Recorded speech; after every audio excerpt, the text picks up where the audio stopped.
The wind moved softly across the prairie, bending the tall yellow grass in slow waves that shimmered beneath the wide blue sky.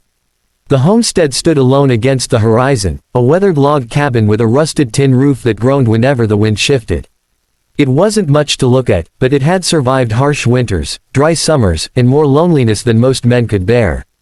A rough wooden table sat outside the cabin door, its surface scarred by years of use, knife marks, burn stains, and the faint outline of initials carved long ago.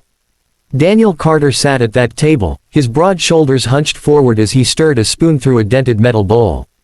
His hat cast a shadow over his eyes, hiding most of his expression, but the tightness in his jaw betrayed a man who carried more than just the weight of the day.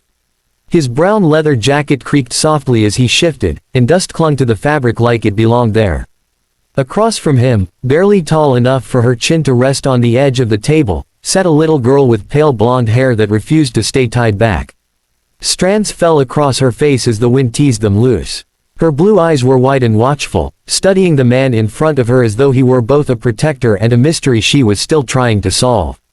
Her name was Lily. She had been on the ranch for 3 days. Daniel stopped stirring and lifted the spoon slightly, blowing across the surface before tasting the thin stew. It was mostly beans and what little dried meat he had left. Not much, but enough to keep them standing. He gave a slight nod, more to himself than to her. "It'll do," he muttered. Lily didn't speak. She hadn't spoken much since he found her. He remembered that morning clearly. The sun had barely risen, painting the sky in shades of pink and gold, when he spotted something small near the edge of his land. At first, he thought it was a stray calf or maybe a bundle of discarded cloth caught in the brush. But as he rode closer, he saw the trembling figure of a child. She had been sitting alone beside a dry creek bed, her dress torn at the hem, dirt smudged across her cheeks. There had been no wagon tracks nearby, no fresh hoofprints except his own. No sign of parents, no sound but the wind. When he asked her name, she whispered it so quietly he almost didn't hear. Lily. That was all she offered. Now, as she watched him, her small hands gripped the edge of the table. Daniel cleared his throat. "You hungry?" She gave a tiny nod. He pushed the bowl gently toward her, setting the spoon in front of her small fingers. She hesitated, glancing up at him as if asking permission. He gave another nod, softer this time.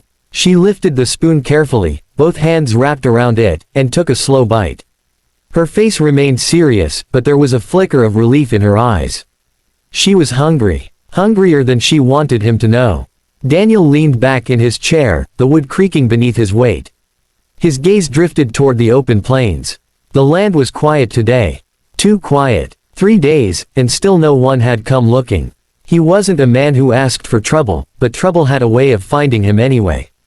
A lone rancher with a small stretch of land wasn't worth much to anyone, until he became responsible for something someone else might want. "Your folks," he began carefully, keeping his voice low and steady, "you remember which way you came from?" Lily's hand froze mid-air. The spoon trembled slightly, a drop of stew falling back into the bowl. She looked down. He saw it then, the fear. Not confusion, not forgetfulness. Fear. Daniel felt a cold weight settle in his chest. He had seen that look before, in men who had ridden through towns whispering about outlaws and land disputes. In settlers who had lost everything overnight. "It's all right," he said quietly. "Ain't nobody here gonna hurt you." She swallowed, then spoke so softly he almost missed it. "They'll come." The words were simple, flat, certain. Daniel's fingers tightened around the arm of his chair. "Who will?" Her eyes lifted slowly, meeting his. For a child so small, there was something far too old in that gaze. The men. A gust of wind rattled the cabin door behind them. Daniel stood up slowly, scanning the horizon again. The prairie stretched endlessly in every direction, broken only by the occasional fence post or distant cluster of trees. He saw nothing moving. Still, his instinct stirred. He walked a few paces from the table, resting his hand casually near the holster at his hip. He didn't draw the revolver. Not yet, but he felt its presence like an old friend. "You see how many?" he asked without turning around. Lily shook her head. "They were loud," she whispered. "Mama said don't make a sound." Daniel closed his eyes briefly. He had heard enough stories to fill in the rest. Men who rode in packs. Men who took what they wanted. Land. Supplies. sometimes worse. He turned back toward her. Where's your mama now? The silence that followed was heavier than any answer. Before she could speak, or refuse to, another sound cut through the air. Footsteps. Not the distant rhythm of hooves. Footsteps. Slow. Deliberate. Daniel's body stiffened instantly. He pivoted toward the cabin, eyes narrowing. A figure stood near the side of the house, half hidden in shadow. A woman. She stepped forward carefully, her brown dress dusty from travel, dark hair loose around her shoulders. Her face was pale but determined, eyes locked not on Daniel, but on the child. Lily. The name broke from her lips like a breath she had been holding too long. Lily slid off the chair so fast it tipped slightly backward. Mama. Daniel's hand hovered near his gun but did not draw it. He watched closely as the woman rushed forward, dropping to her knees and wrapping her arms around the little girl. The embrace was fierce, desperate. For a moment, the prairie seemed to hold its breath. Then Daniel noticed something else. The woman's eyes flicked up to him, not with gratitude. With urgency. You shouldn't have taken her, she said, her voice trembling but firm. Daniel frowned. She was alone. They'll track her. The words hit him like a warning bell. Who? He demanded. But the woman was already pulling Lily close, scanning the horizon the same way he had moments earlier. You don't understand, she whispered. If they find her here, they won't leave you alive. The wind picked up again, swirling dust around their boots. Daniel stepped closer, lowering his voice. Start explaining. The woman hesitated, as if weighing how much to say. We were traveling west, she began. My husband, he found something. On land that wasn't supposed to belong to anyone. Daniel's jaw tightened. Gold. She nodded faintly. They said it belonged to them. But it didn't. It was free land. We claimed it fair. And they disagreed, Daniel muttered. They killed him. Her voice cracked, but she forced the words out.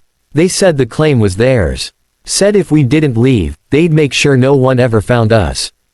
Daniel felt anger simmer beneath his calm exterior.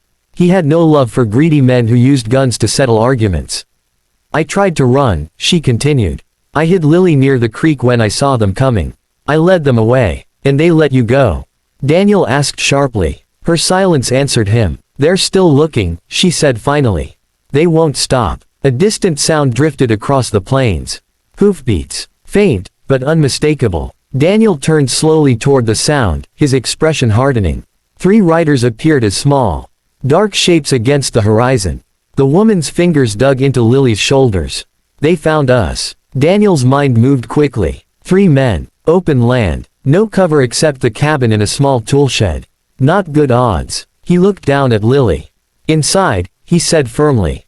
Both of you. The woman hesitated. What about you? I ain't planning on dying today. The riders grew closer, their shapes sharpening into armed silhouettes. Daniel walked toward the table, picked up the metal bowl, and tossed the remaining stew into the dirt. No time for food now. He adjusted his hat and stepped forward, positioning himself between the approaching men and the cabin. The wind died down as if the land itself was waiting. The riders slowed their horses a short distance away. Dust settled around them. The man in the center leaned forward in his saddle, a thin smile stretching across his face. Well now, he called out, voice carrying easily. Looks like we found what we were missing. Daniel stood still, hands relaxed at his sides, but close enough to his weapon. You're on my land, he replied evenly. The man chuckled. Everything's our land, friend. Just depends who's standing at the end of the day. Daniel didn't answer. Behind him, inside the cabin, he heard the faint creak of floorboards. He hoped Lily couldn't see what was about to happen. The leader's gaze shifted toward the cabin door. Hand over the girl, he said calmly. And we'll ride off peaceful. Daniel's eyes hardened beneath the brim of his hat. She ain't yours to take. The man's smile faded. That's so. The air thickened. 3 against 1. Daniel Carter had lived a quiet life for years, keeping to himself, avoiding trouble. But as he stood there on the edge of his land with the sun burning overhead and danger riding straight at him, he felt something shift inside. This wasn't about land. It wasn't about gold. It was about a little girl who had whispered, "They'll come." And a promise he hadn't spoken, but had already made. The leader's hand drifted toward his gun. Daniel's fingers twitched. The prairie held its breath. And in the silent space between heartbeats, the first shot rang out.